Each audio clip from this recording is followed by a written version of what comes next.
Diama, Gisele Umba, Gisele Umba, Nakolena ya Diama, Gisele Umba, Nana troublé au mon amour. Merci. Gisele Umba, Diama.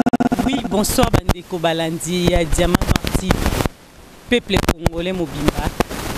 Boza sima ya ba caméra ndena lo barabo fandi esika nyonso ezwami oyo nyonso babengi congolais na monde entier esika bozwami Diamant Noir TV na ba toujours vous s'abonner vraiment c'est facile lelo to na lisolo moko to kokuta na combattant moko o azali peuple congolais comme yonanga ozotalanga ayebisa biso elo nyezo leka journée à lobby eleka kindenge nini na Bruxelles et puis tout cela n'est vraiment makambo ya mboka mingi mingi tolobaka mais Diamant Noir a koyi c'est bien le moko biso no sto peuple congolais na bino nanga mosali na loba toujours moto pamba na yaka information oyo bato babenga Diamant Noir yamba intel luka mutuboy sala boy et c'est nga vraiment ba moyen pour que okuta tant msuna batwana mais tant ou Diamant Noir a sa l'émission yo lingite na yamba oyote pona nini yamba kiwana pona nini yamba kiwana tokozo ba information ndenge nini voilà photo yamba tout le monde poto pesa rabino ba info tozaka wana pona critique toza ko critiquer ça bien mais to bongisa biso moko peuple congolais bongisa pona libération Congo en 2018 et senga yonanga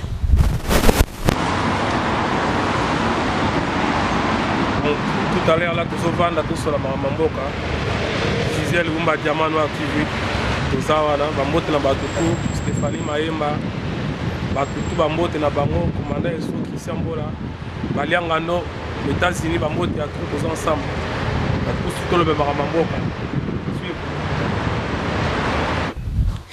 Bonsoir Waïza peuple Mokonzi. Bonsoir Gisele Umba Diamant Noir et bonne année. Bonne année na bino nyonso onde bolandi Waïza pesi bino vraiment ba bonne année 2018 ezandeni. Ben comme tout congolais hein mutu nyonso aza ko espérer que année 2018 ezala complètement différente et année oyo uti là. Tout y a ba né oyo nyonso uti là pas seulement l'année dernière mais toutes les années qui viennent de couler vraiment pour ça nanga to souya ba congolais ali que cette année soit une année meilleur que toutes les années précédentes. Voilà, merci beaucoup. Wana balandi Diamant Noir tokoti poto ebisa bino message yo to bengeli bino bo vanda sima ya ba caméra na bino pona kotala biso Diamant Noir moto pamba ndenge kana ebisa bino. Waïza yoza combattant poto expliquer bandeko o bayebi na o bayebite Waïza peuple Mokonzi Azali vraiment combattant, moi expliquer combattant résistant. Bon, d'abord avant la bandana bakinaza naza grippé, naza malade, ça fait depuis le 31. Na no bimaté na belaki na marche dans les 30, na se protéger que j'ai eu un coup de froid. Donc naza boyé souvent souvent qui nazo ko tousser nazo ko sola. Je m'excuse déjà pour te dire à regarder parce que je suis vraiment grippé. Ben après que soutenu aux combattants, aux résistance, moi je pense que c'est la bonne question, c'est la meilleure question. Oh, il fallait qui est combattant. Combattant, c'est qui? Résistant, c'est qui? Et combattant, moi j'ai toujours dit que combattant, c'est simple. C'est tout ce qui veut, ou tout ce qui veut le changement positif, démocratique dans le Congo. C'est tout ce qui veut un bon fonctionnement au Congo. Il y a des combattants. Sauf que nous avons deux sortes, nous avons des combattants actifs et des combattants passifs. Passifs, c'est-à-dire il y a des combattants, Aza combattants, à l'Andlamambo Kame, ma vidéo ça l'a raté, pardon, ma marche à Kenda raté. Ce sont des combattants mais passifs. Il y a des combattants actifs, des vidéos sont là, ma marche à Zaliwana, ma Kambébé, la fesse partout, c'est-à-dire bateau, Babisa Bilong, Nabango, Bazar sur le terrain. Voilà, mais Bissounet, tous allés, combattants. Et résistant, c'est simple. Or, résistant, il est aussi combattant, combattant et résistant. Sauf, bref, ce sont des jets de mots au Batbaye. Pour nous expliquer simple, parce que les combattants, comme Ebimi Nanzela et IDPS, tout cela, parce que depuis des années, dans le Congo déjà, bah combattant bazara déjà na limité na IDPS et local la réalité zali moko local là tout ce qui est IDPS c'est ça là que ça la contre à Pareco to vendel ma Pareco na IDPS c'est juste pour m'expliquer on a juste des présentations ya Hawaii on peut pas bah qui est combattant qui est résistant parce que il y a un concept comme ça n'était Kabola bato en combat donc local là bah combattant comme on est outan na IDPS nyonso eta IDPS bato baza na tendance ya Pareco to bato bazali bangwandi c'est ba bato ba soutien papa ngwanda balingaka jamais ko soutenir ba thèse wana voilà pourquoi bango ba bima na bango kotokona ba mibenga bango ba résistant baza pe na ba raison na bango on ne peut pas les en vouloir donc baza na raison na bango et moi je suis combattant résistant. Merci beaucoup wana tokoti penza na émission na biso ya lelo Diamant Noir ndenge bolingaka ye Waiza peuple mokondi mais c'est le cas qui lobby na Belgique parce que actualité eza yango wana mais bino ba combattant na Afrique tout moni ki bazo beta ba peuple congolais bazo beta bango na nzela ba kende ko sa marche ya catholique ba beti bango donc biso peuple congolais to komaka bato ba beta ka biso mais ko kamwa awa lisusu na ndako ya nzambe toyoki ke mobulu ebimi po Diamant Noir azaki te mais na zuba information mobulu ebimaki kuna kaka ba combattant ba ke lisusu bango bato bazulu kamboke bonga me basali lisusu bino ba combattant bosali. Voilà, merci pour la question parce que c'est là comment déjà dérangé nga makasi. Je crois que ce qui m'attaque na mir na nga ya peuple mokondi Waiza c'est bien moi na lobela ki yango. C'est-à-dire makambo oyo cardinal Mosenga abi les médiocres doivent dégager. Ba médiocre bazaka na ngambu ya kabilité. Ba médiocre bazapi na combat, il y a des médiocres. C'est ça la médiocrité. Parce que tant que nous besoin quoi kiser ba to koto mangamba o sala bino mo sala ngo. O ça ma lobby ezaki na bar ezaki na site ezaki na kati église.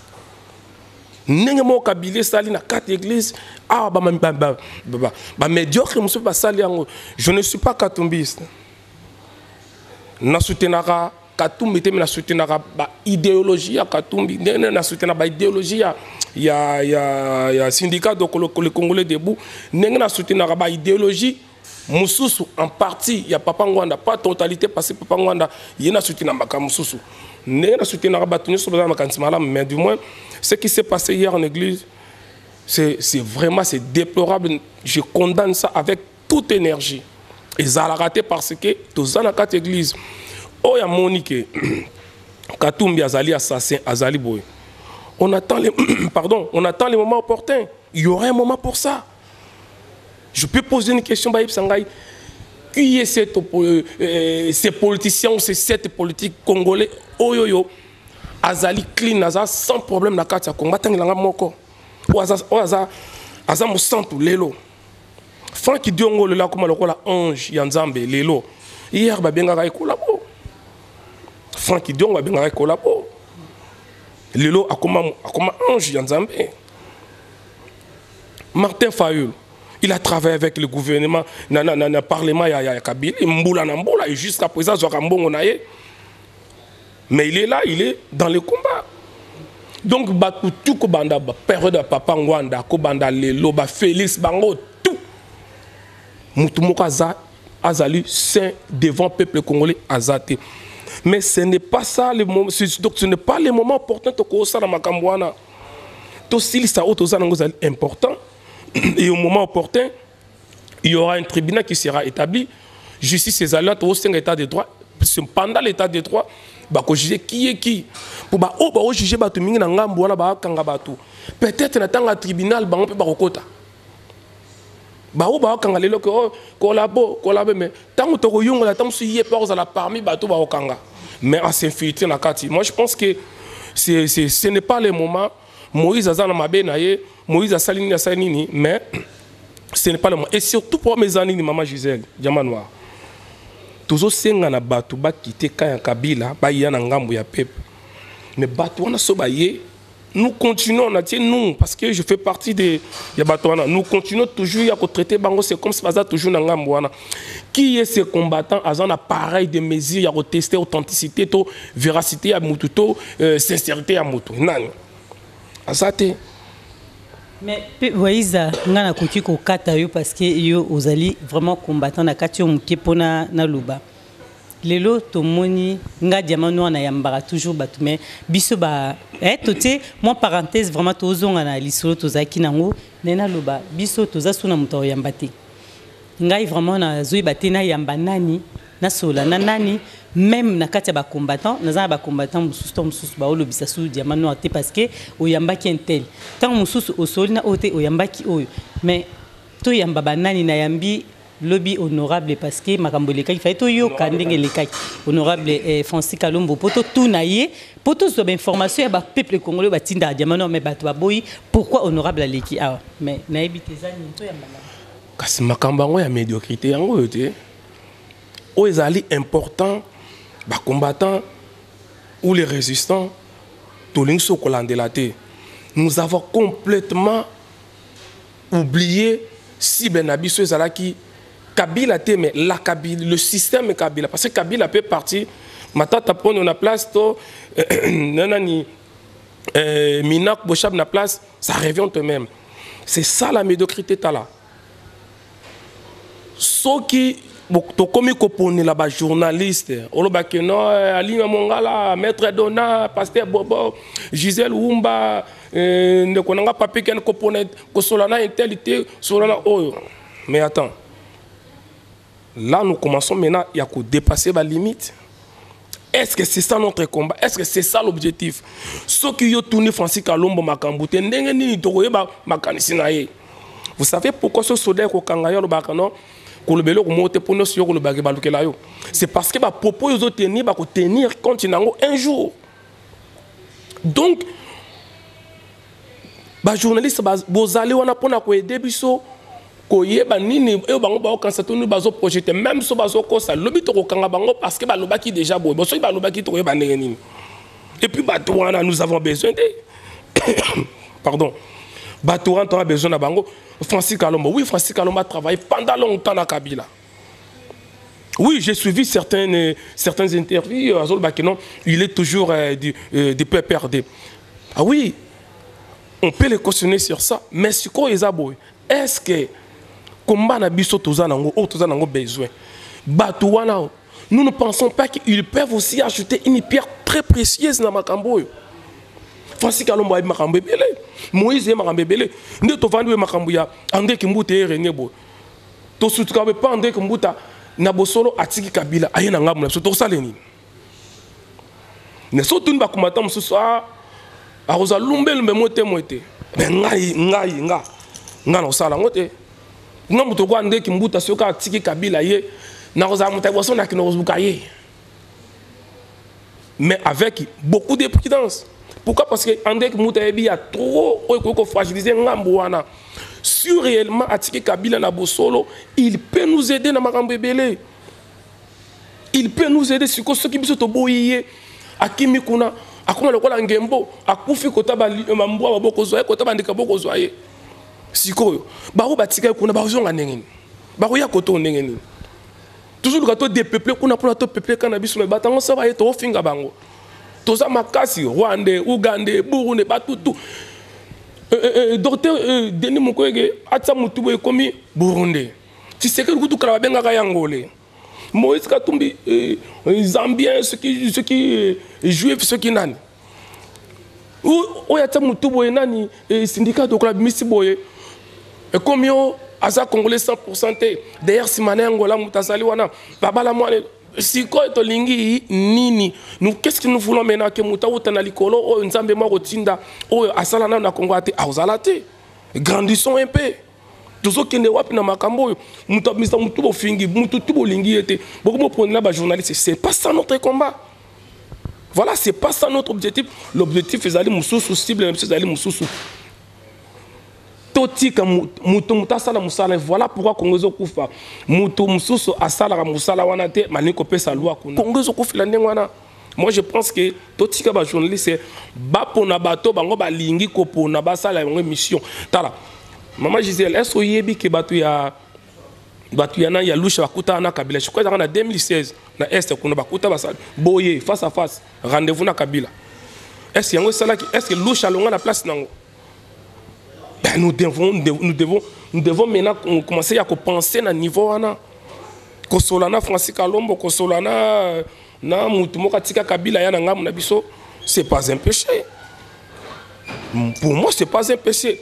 Plus au contraire, il faut qu'on ait bâtonné pour approcher Bango. Si réellement dans le vrai maintenant, tous en a besoin de Bango. C'est un peu ça.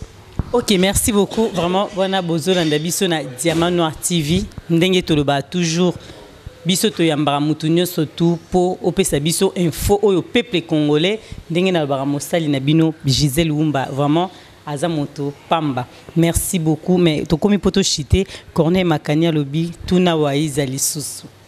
Abakina tuna penda yo projet na bino sikoyo évolution ya combat ezanone poto kota na projet évolution ya combat na France awa to na diaspora ezandengeni.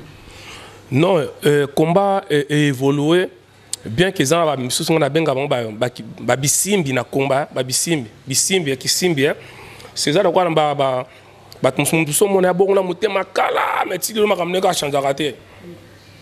Alors bah comment ressemble la tika mabe depuis sous 97 mais tilelo akola raté ça dire kisimbi na molimo na combat pe ba kisimbi nengo na ba so bat mo boy ba kola raté donc combat za la nango na 2017 yanga mena raté lelo donc pour na ye makambo changer na mugo changer te yé combat ne ka ngwana. Or ce que nous faisons c'est déjà de la politique. Or la politique c'est dynamique.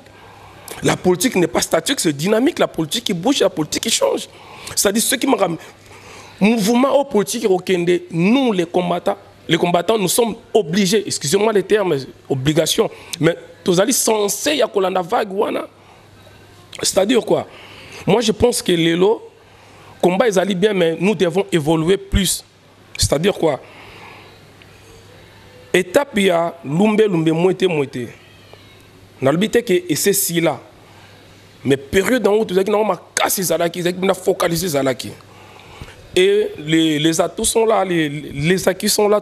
Et ça dit que les lots, vos côtés de salon de coiffure, de restaurant, comme bête à sola Congo. Oh les bosseurs à la raté, les bosseurs à la raté. Mais les lots partout ma sola Congo. Naba no babota awa. Les lots par contre le makambo ya Congo. C'est-à-dire combat et sali musala moko yamakasi. Oh bah en tout cas bah combattant félicitations. Tala mona nanga bana nanga bazaki le ba kuma boy bana belé au mona ngona na ba diplôme bana le chen ba bac na bango ba belé il rare au monde le ba fille mère bana ba bota pan bezali sous-souté ko yiba ba garçon zaki mingi na pote za sous-souté. Au époque zaki mutazo yiba et lamba pour la musicien mais musicien on se sabe ma sous na le ki na sot na moi sinaye. Le ba conscience grâce à ba combattant. Mais est-ce que tu as la canawana? Moi, je pense que non. Il faut tout évoluer. Les lots combat, les lots, moi, je pense, c'est comme une et comme plus dans la tête que dans nous autres. Nous devons plutôt utiliser nos forces mentales, nos forces intellectuelles, qui va force physique na biso. Mais ceux qui sont bêta, mais tout bêta. C'est ngana tout. Ngana gagnon sur ceux qui sont il y a mutu. Au vendre, s'il faut un débat, on fait un débat. S'il faut papier nabique, on va le faire. Ceux qui sont personnes bêtes en mouton, je vais le faire parce que Moïse Goutaboma bat pour le Congo. Donc, mais du moins, tout ça inverse. Vous savez qui peut se lumber le moite, il y a un autre papier à la qui moukier parce que époque on est 50 ans. Époque à l'époque 50 époque le commence à beaucoup de réflexions. Voilà, faut réfléchir plus, tout solo la plus. Moutavaye nanga pardon maman nakata ote lelo soki Kabila longwe ni ne ko ya to ça. On ne peut pas attendre que Kabila longa pour réfléchir. Il faut c'est maintenant que nous devons réfléchir. Qu'est-ce que nous pouvons faire après Kabila ou après Kabila, qu'est-ce qu'on va faire? C'est maintenant qu'il faut réfléchir sur ça. C'est maintenant que nous devons réfléchir. Parce que nous avons besoin de nous bande ko limbisanga boko mo na mabe boko ba osusu na nazolo ba oui congolais mutalo ba lokola yo mais na informer biso lelo boye bango Kabila ko kine lelo mais nous avons encore plus de 50 ans pour congolais azonga na nzela ya batu mususu nde akoma développer. C'est-à-dire c'est la conscience, nous devons préparer la conscience du peuple congolais. C'est ça les grands combats sur le peuple. Le cible ne peut pas être la Kabila, notre cible sur le peuple, parce qu'un peuple conscient est plus fort qu'une arme nucléaire. Moi, je le dis toujours. Voilà, pour ne pas monopoliser la parole, vous avez évolué pour caractère aux chiter nos retours. Voilà, pour toi, comme penza na suka, il y a émission na biso, voilà, tu fais les parenthèses, mais tu en même temps, il y a que fermer parenthèse, parce que pour ils qui vraiment la mamba oloba. Donc, voilà, tu continues pour tout ceux qui ça. Mais tu as un projet na bino na 2018 pour le peuple congolais, oyo, diamant noir azamo lobeli. Ba na besoin ba yeba quand même. Et le konini au bino bozo kanisa siko ndenge azaka na pouvoir Kabila azaka projet na bino. Bon, déjà moi je peux pas parler au nom de tous les combattants. Non, moi je parlerai de ma plateforme Peuple Mokonzi. On a profité au pesta mote na Bokoti Wayambo, prophète de la nation, greffier international et Dibolombo vient à Bisso, Komada et Sobé parler, Coco de Louose na Hollande et puis maître Christian Bolabiama. Wa bazali ba cadre ya peuple Mokonzi belme ba cadre bangona. Nous avons notre vision. Vision na biso zali simple. Des ali boy. 2018 est simple. Kabila alingi kolongate mbulo nambo. Déjà biso na peuple Mokonzi bango depuis 2015 qu'il y aura jamais élection depuis 2015. Mais qu'est-ce qu'on va faire? C'est ça le problème. Donc au boya maramunyoso mais tant aux boya, il faut proposer aussi. C'est ce que les Congolais, les combattants ne font pas. Nous sommes là que pour refuser, mais pour proposer, nous ne proposons pas. Nous sommes là que pour critiquer. C'est bien les critiques. Mais à la contre, nous avons toujours proposé nini. Déjà, dans le terrain, nous avons étalé nous sauter. Mais du moins, il y a vraiment Makambo Ezali, Oezo Bongisama. Otozo Sala, Biso Toza, Nango Bongsa côté na Biso. Mais le but est Ozo Bongisama. Mindu qui tout ça pour nous colon la Kabila pardon mais au moins tout ça n'a pas belé tout bon ça. Merci beaucoup to comme na suka ya émission Robert Debourse. Merci na yo vraiment parce que Azara on a toujours pour nous soutenir Diamant Noir et Balandino sur Diamant Noir Tina Libi. Bazava na pour nous Hollande Diamant Noir to pe simbote Tina Matadi na Boma ba soutenir vraiment Diamant Noir boza partout na Caroline du Nord. Diamant Noir na bino apesi bino bambote belé poto télématé tozwa kiyo maloba ya suka poto clôturer émission et to pesa batino soto mbote. Bon, maloba nga suka na ba congolais nyonso partout dans le monde des aboye. To lembaté et to comprendre que combat et outi ko banda ko to kala mingi tende. Kala mingi te je crois que combat makasi bali na 2016. Parce que le bosso, maintenant nous avons la confirmation qu'il ne veut pas quitter le pouvoir. Parce que ce que ça fait pour Mbongo, il y a la Mbongo, il y a la Mbongo, il y a la Mbélé à Congo. Donc pour le peuple, il y a exemple des Palestiniens. Ce côté l'histoire à Palestine contre Israël, il y a Belé, mais il va diminuer. Bien qu'il va réduire Bango. Na forme géographique, mais les Palestiniens ont toujours résisté toujours. Donc tout l'embatté partout aux alliés.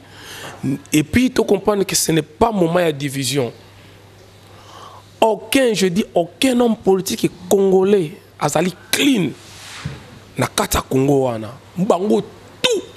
Non basa tanga mobuto lelo basa ba papa ngwanda lelo akoma exemplaire yepe mukolo makambo ke vanda akosambisama ba Félix Tshisekedi ba Martin Fayulu ba Moïse Katumbi bango tout wana mutamalamu azati. Mais est-ce que cela me donne la force ou l'occasion de tellement de bakama be ya papa ngwanda? Je crois que c'est pas le moment. D'abord ma be Félix Tshisekedi c'est pas le moment. Donc tous wana makamwa to tiango pembeni. Total, cible la bisozali la Kabylie. Et comment les politiciens ont échoué. Tous les politiciens ont échoué, y compris les combattants ont échoué. C'est pas combattant, pas politicien. Quand on parle des politiciens, il faut que les combattants. Nous avons échoué, bisognos. Lamentablement, nous avons échoué, bisognos. Et maintenant, l'Église catholique est sur les devants. Restons tous derrière. L'Église catholique doit soutenir. Parce que tout le monde dit que la diaspora est sali et mon année coquille. Mais objectif principal est Kabila à l'Ongwenante.